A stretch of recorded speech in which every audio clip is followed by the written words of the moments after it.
Welcome back, everybody, to the Flat Earth Tuning Podcast. This is, hey, what's your problem? Number 2. So we've got some more questions that we wanted to put together into a podcast, and let's just dive into it. DP, what is the first question we've got here? All right, our first question is from Lucas via YouTube. It says, I'm a family man with perpetual aspirations for building all the Subarus I own. Hands up if you can feel that. Yep. Yeah, that's pretty typical. That dad life, right? Money and time are sparse, and as you know, the build is never finished. Yep, perpetual project. Mechanical issues are easy remedies for me, but the above is not. These are my Subaru problems. Suggestions? Well, I think the first question is, what do you want to do with the car or cars? Yeah. Do you just want to build them, or are you actually wanting to use them and track them? Right. But I mean, first things first is this is something that you and I both are mired in. Yeah. It is a tricky thing. It is, but there's always ways to find time. Like, if you get up early in the morning, that's what I do is I carve out some time in the morning just for me. Mm-hmm. So I get up and don't have to feed a small one or attend to any of their, the needs thereof. I can just selfishly, have some 30 minutes or so of just Mike time. It's kind of nice. Yeah. I am not so lucky. I can't wake up in the morning, so I just steal time wherever I can, if possible. I think my leaning for this solution here is to keep things simple. Mm-hmm. Try and keep it so that whatever your projects you're doing require a minimum amount of time, so that you're not pulled away from doing other things as much as feasibly possible.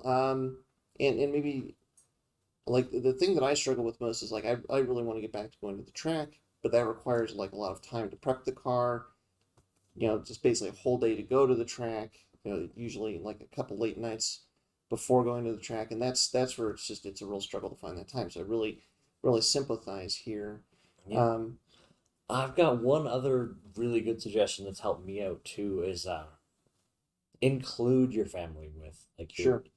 I include my son in rotating tires, doing brakes. Yeah. He helped me do spark plugs. Yeah. He's 4, so he's not oh, Dad, you're using the wrong. No, right. But he's there. He's included. He coached me on my oil change this last weekend. Yeah. But he felt involved. If you get the kids involved, I mean, for one, you're setting the stage for getting them interested in getting them to the point where, they know how to do some of this stuff. And then, it's actually time that you're spending with them. Tried to do that with my kids, but it hasn't quite taken off yet. I'm going to keep after it. Yeah.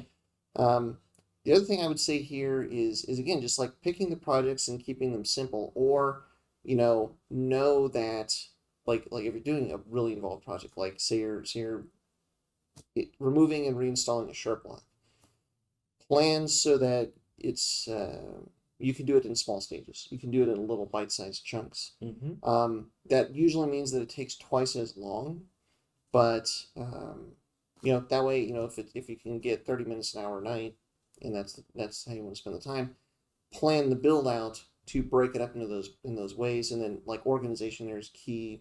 Keeping track of bolts.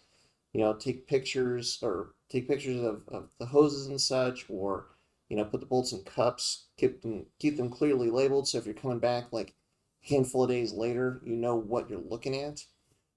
Versus you're gonna spend your hour going through bolt spins trying to figure out which bolts pulled on what thing, and oh man, yeah, it can make it more of a slug, but yeah, I mean, if that's how you can utilize your time, then you can still get through it, get it done.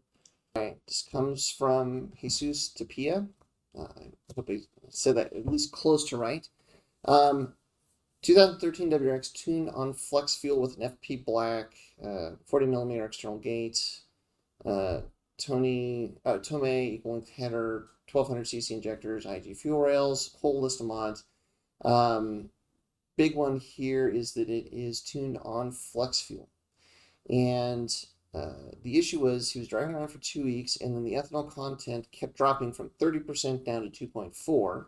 And when the ethanol content dropped, then the car ran very rough. Mm-hmm. And let's see. And then after AFR learning, Went up to about 18 to 19.5. Then after driving around, bounced from 2.4 up to 30%. Wants to assume it's the FlexFuel sensor, but is not sure. Any help would be great. I mean, this one really sounds like it's the sensor. Now, I want to say my assumption here is when he says he's driving it around, my assumption is that he's not adding any fuel to the tank in that process. So, yeah. So I'm assuming here when he's saying that these AFR FlexFuel numbers are changing, that's just, driving the car around and giving it time, not actually changing the mix in the tank. Right, like just straight up that tank. Yep. That's where I'm kind of assuming too. But yeah, it really feels like it's the sensor. Like, yeah. So with ethanol content, there's a sensor in the engine in line on the fuel feed line. So basically, as the fuel is coming into the engine, goes through the sensor. That's where it gets its reading, and then it goes into the engine. Now you have your fuel in the tank. Fuel comes up into the engine, but then there's a return. So there's some of the fuel from the engine that goes back to the tank. There's basically this flow of fuel from the engine to the tank and from the tank to the engine, and it basically churns around and gets mixed up. So what I would assume is like if you put in fresh E85 and then from that point on you're driving it, the mix of ethanol really should not change at that point. Right. So like once you've got everything in the tank and it's sealed and like you're driving around for just a little bit amount of time, like that fuel return and the feed of fuel to the engine, you're going to cycle the fuel around, you're going to mix, and you should have pretty much a homogeneous mixture of gasoline and E85 at that point. So if that's the situation and you're getting this fluctuation in readings, then that would point to an inaccurate sensor. Mm-hmm. And seeing that the content drops and then the car runs poorly, well, if you actually have 30% ethanol, but then the car thinks you only have 2% ethanol, it's going to add maybe less fuel, possibly run lean because it thinks you have gasoline, so you don't need as much fuel volume as you would if you had 30% ethanol. Yeah, and then it would just like lead you down that rabbit hole of like, Yep. It's ping, ping, ping, ping, ping, and like, oh, I'm angry, and you're just like, I'm Yeah. sorry, car. So that's where I think, if you're not changing the fuel and you know that the mix of ethanol is more or less a constant and you're getting this fluctuating reading, yeah, you need to look for what the cause of that fluctuating reading is. Could certainly be the sensor, but check your wiring too. Yeah. Especially if it was recently installed. If something got loose or is rubbing on a surface and worn through, just double check all the wiring side of the sensor as well, just to make sure that there isn't something just on the grounding side or something that is causing that erroneous reading. Yeah. Yeah. All right. Our friend Ethan Payne from YouTube again has an 04 WRX, 146,000 miles. Just put on a downpipe, cat back, cold air intake, and a VF39. Okay. He's Good turbo. Say great turbo, great setup. Tuning the car right now, but he says he can't push the car past 12 pounds, and says it might be because the boost controller's not hooked up right. The tuner said that. Yeah. Oh, yeah, sorry. Yeah. And so he checked. It looks like it's hooked up right. So he's thinking he needs a new boost controller. What do you think? So it's possible. And I'm guessing what the tuner means by that is not a new factory boost control solenoid, but one of the aftermarket options. Mm-hmm. Cobb, Grimspeed, so on. Definitely possible. There is a key detail in the factory boost control system. And Cobb Tuning were the first ones to really clarify this years and years and years ago. So basically, the way that the factory boost control system works is through a bleed-off method. So you have the compressor where you have pressure, and then that's piped into T, basically to a T, and then that T goes to the wastegate actuator, and then all the way over to the solenoid, which then connects to the turbo inlet. So it's basically using the vacuum from the turbo inlet to pull that pressure away from the wastegate to keep it from opening until the solenoid closes, and then the pressure opens up the wastegate. But there's a key component in this plumbing, which is the restrictor pill. Mm-hmm. Do you remember this restrictor pill? The infamous. Yeah. So this is what this effectively is it's like a bead, Mm-hmm. like just a round, a BB with a hole in it, and it's in the factory plumbing. And usually there's a paint mark on the little vacuum hose coming off the compressor of the turbo where that restrictor pill is. If you squeeze the rest of the hose, it's going to be squishy. You squeeze where this paint mark is, and it's rock solid. That's where your restrictor is. A long time ago, man, this is a long time ago. Back in my day, before there were aftermarket boost control solenoids, the restrictor pills are what the tuners used to get you into a boost range that they could then fine tune with the solenoid itself. Mm-hmm. The smaller the opening you put in that pill, the higher the boost pressure you're going to be able to hit. The bigger the opening, the lower the boost pressure was. So if you had like a boost creep issue or an overboosting issue, they put in a pill that had a larger opening hole. And if you wanted to, like, say, try and get towards 18, 20 pounds, they maybe put in a smaller restrictor to try and, get you into a higher boost pressure range. Now, of course, once the aftermarket solenoids came out and it really kind of took over, then everybody stopped having these little, tubs with all these different size restrictors that they would have to, like, fish into the hose and then make sure that the hole was oriented more or less straight. Struggle. So that, it was kind of crazy. But what is very common here is if you replace those vacuum hoses and you remove that restrictor pill altogether, you underboost because now it's way too easy for that pressurized gas to get from the compressor over to the wastegate. Yep. And that is what you're describing here, Ethan, is kind of textbook for missing that restrictor pill. Yeah, definitely. 12 psi, I believe. Yeah, but all that being said, and part of the difficulty here is with the the VF39 versus the TD04 plumbing. There's a little bit of differences in the sizes between those two turbos. Sometimes the factory vacuum hoses don't move over as easily. If you do go to an aftermarket solenoid, those have a completely different calibration range, and you don't need the restrictor anymore. That's from a tuner standpoint, I think that's why they preferred them, and why once they became widely available, everybody just shifted to like a Cobb, Grimspeed, the old GM boost control solenoid, because it just took this complicated variable out of it and made it just a lot easier to tune. Yeah. This is a longer question, but this is from one of our patrons, Pop Lock and Drop It.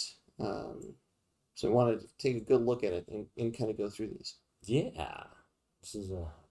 It's a Forester, so you go ahead. This is the Foslick. Again, keeping it square.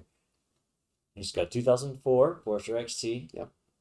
I hope it's Java Black Pearl like mine, because, it's one of the better colors. Yeah. 175,000 miles. Coolant in the oil. Oh, no. And white smoke from the tailpipe. Oh, no. Yeah. He's been told that maybe he's got a ringland failure, low compression in one hole. And probably head gasket issues on top. Yeah, so it's kind of a compounding mess at that point. But so the good news is what he's done is he's replaced the short block, or he's in the process of replacing the short block, and so he has some questions about that process. Yeah. So the first question is, he knows you need to support the transmission once the engine is removed, but how do you do it? What is the best way to support the transmission after you've pulled the engine out? What are your thoughts there? It's probably on the ground. Like this car might be on a hoist. It's hard to know, like, where we're at. I'm assuming that what his question is here is you're pulling the engine out of the car, but the transmission is staying in the car. So when we had a piece of bar that we used in the Forester when we were futzing around and kind of really, really gently and delicately with extra precision jammed it through and let it rest on the subframes, like just put it all the way through and just stuck that thing right there, like, you're done. So the crux of this question is, so the engine is mounted to the front subframe. The transmission has its own subframe. But then the two of those together is kind of what spans the gap between those two mounting points. And so some kind of a mount like that, if you've got a jack stand you can put underneath there, something like that to hold it in place. Basically just wherever the car sits, whatever you can do to just kind of take some of that load of the transmission bell housing to make sure that it's supported. That just in any method should suffice. But as you say, DP, like extreme precision. Like, be as precise as you can with whatever mallet or other bludgeoning device you need. Yes. The precision hammer. That's my favorite kind of hammer. That's right. High precision hammer. Yeah. Yeah. All right. What is his next question? Oh, next, number 2 is he's got the driver's side of the engine bay is covered in a thick layer of black grime. My favorite word for that Seen is that happen? schmutz. Yeah. Schmutz. Schmutz is Yeah. my favorite word. Yeah. He thinks it's oil, but he doesn't really know what things look like when you leave them on there long enough and they get coated in dust and other various Sure. things. It said, comparatively, the passenger side doesn't have that same issue. Mm-hmm. So he wants to know what it could be and where to start. I mean, my first and foremost, because I'm kind of a tactile guy, is touch it. Put it between your fingers. Yeah. See what it is. And then clean it. Yeah, and I would go one step further here. So you're pulling out the engine to go through it and replace it. Probably, I think in this case he's putting in a new shirt block. So Right. so the heads are probably getting gone through, going to be bolted to the new shirt block. So you're going at that point to have all new seals. Right. If like let's say you didn't have a serious issue and you're pulling the engine out and you see this. Like I've actually seen people do timing belt services this way. Now, and the rationale versus doing it in the car is if you see any leaks like this, with Subarus, it's quite easy, relatively easy to pull the engine out. Yeah. Right. So if you pull the engine out, you get to this point, you see all these leaks. Now you have the engine out. You have unfettered access to get in and replace any of these seals that you might need to stop this leak. Right. I would say replace them all. All the seals. It's easier than a lot of cars to replace or to pull the engine out in a Subaru. But once you're there, don't skimp on the $4 seals, $10 seals. Just replace everything. Yeah. Because then if you know that all the seals are new and it goes back together properly, you shouldn't have any leaks. And you're going to have to do that if you're bolting on new heads. Right. You're going to have new head gaskets, new valve cover gaskets, all this sort of thing. Make sure you go through the cylinder heads or have a machine shop go through the cylinder heads. Mm-hmm. Make sure that they're decked so that you're going to get a good seal on them. But then that brings me to hoses. Yeah. So when you see stuff like this, like you're saying, touch it, look and see where you might be coming from. Look at the hoses in and around that side of the engine. Do you see the same kind of grime or hoses that have a lot of like oil residue, liquid oil, especially a lot of goop coming out on the sides of the hoses? That probably indicates that the hose is not sealing properly, could be leaking. Also, like a lot of these PCV hoses, this is where they get old, hard, crusty. They turn solid. They don't seal anymore. And then you get this oil vapor from the crankcase ventilation that comes out and then deposits on the engine and gets sticky. So I would say take a real hard look at all of the hoses on the engine and anything that is hard, crusty, looks like it's leaking. This is the time you want to replace them to make sure that when you go up and put everything back together, the hoses are fresh, the seals are good, everything is going to be buttoned up like it should be, and then more than likely, knock wood, the oil leak will go away as well.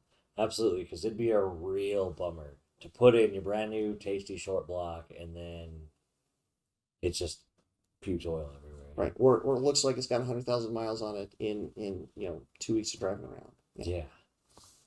All right, next part of this question is metal in the oil. Ooh. He says he's been told that if you have metal shavings in the oil pan, you probably should replace everything that the oil touches. Agreed. And he does have metal shavings in the oil pan. Ouch. But that happens. And he's trying to put together a comprehensive list of everything that he would need to replace. Now, we actually have a long time ago put together a video on bearing failure and said exactly this. If you've had a bearing failure and there's metal contamination going through the engine, anything that the oil touched that you're going to reuse, you've got to be either 100% sure that you can remove any and all metal contamination or you need to replace it. So yeah. With that in mind, I mean, what are your usual suspects for things that you'd replace? I mean, I'm putting in like the little oil lines for the turbo. I'd probably look at like, your AVCS solenoids, just because you can't get it out of there. Solenoids are a tough one.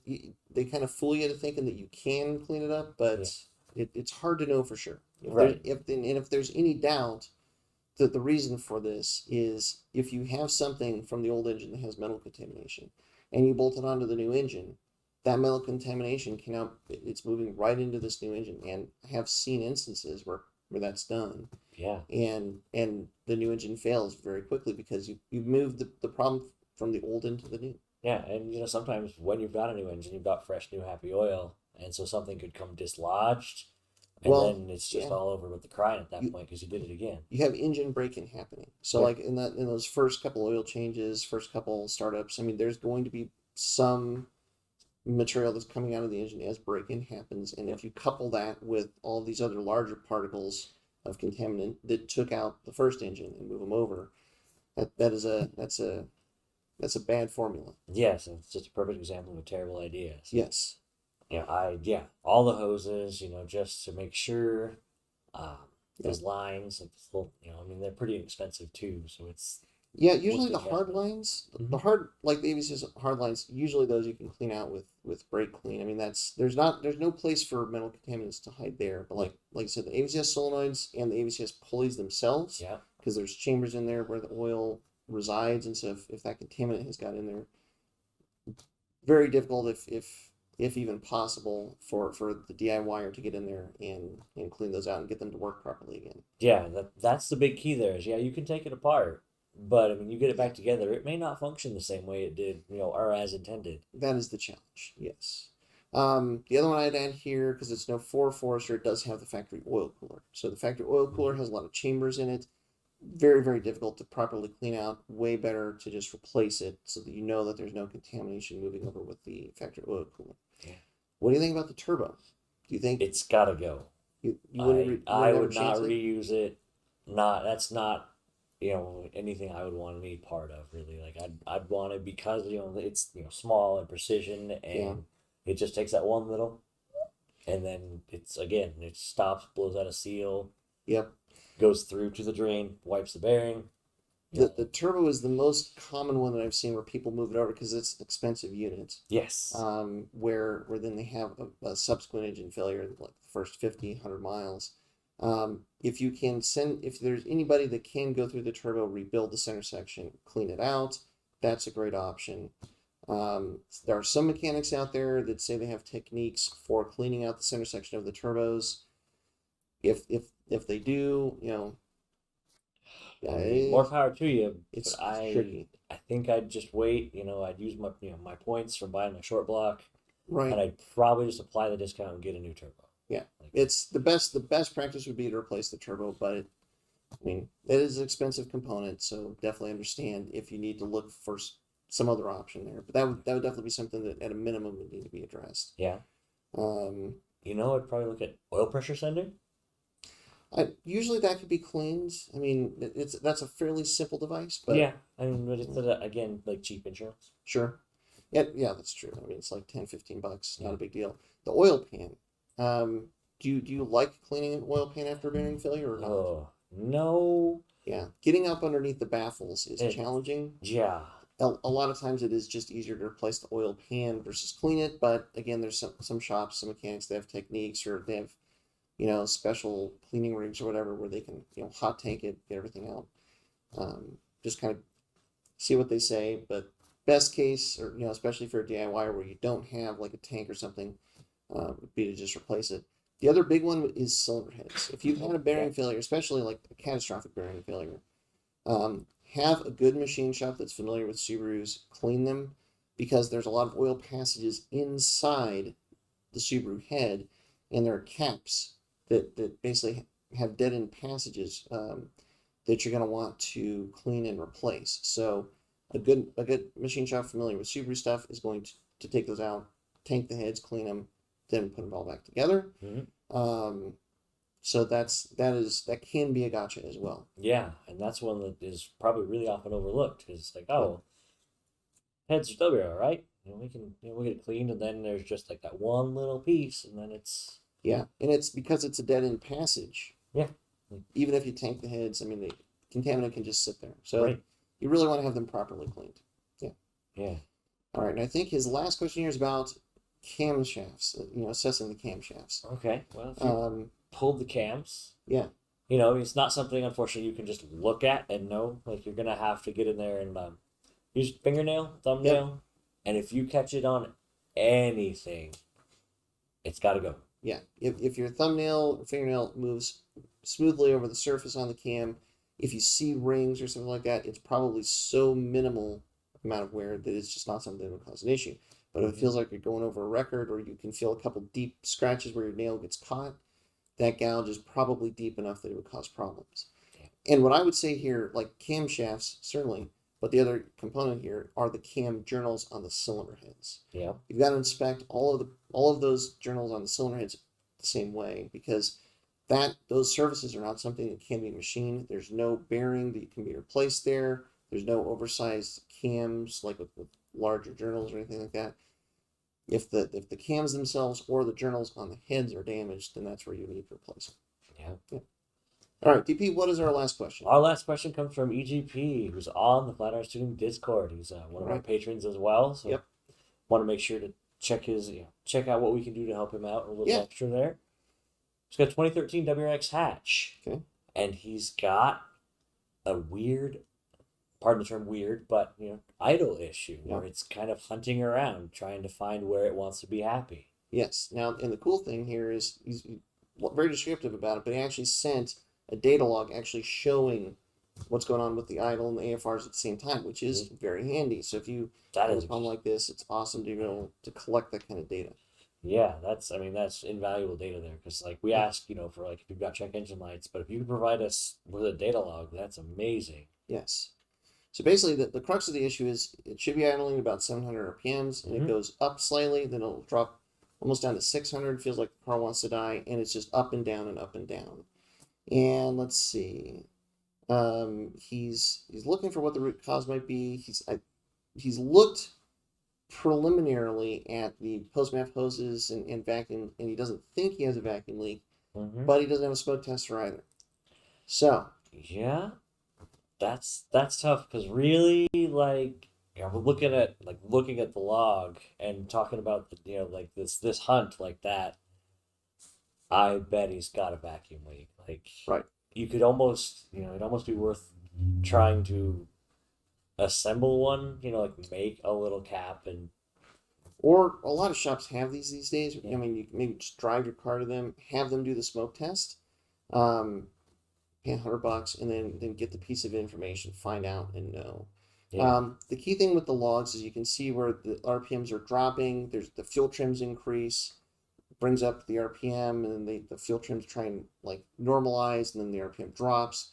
So the telltale sign here is the fact that the fuel trims and the air fuel ratios and then the idle are moving.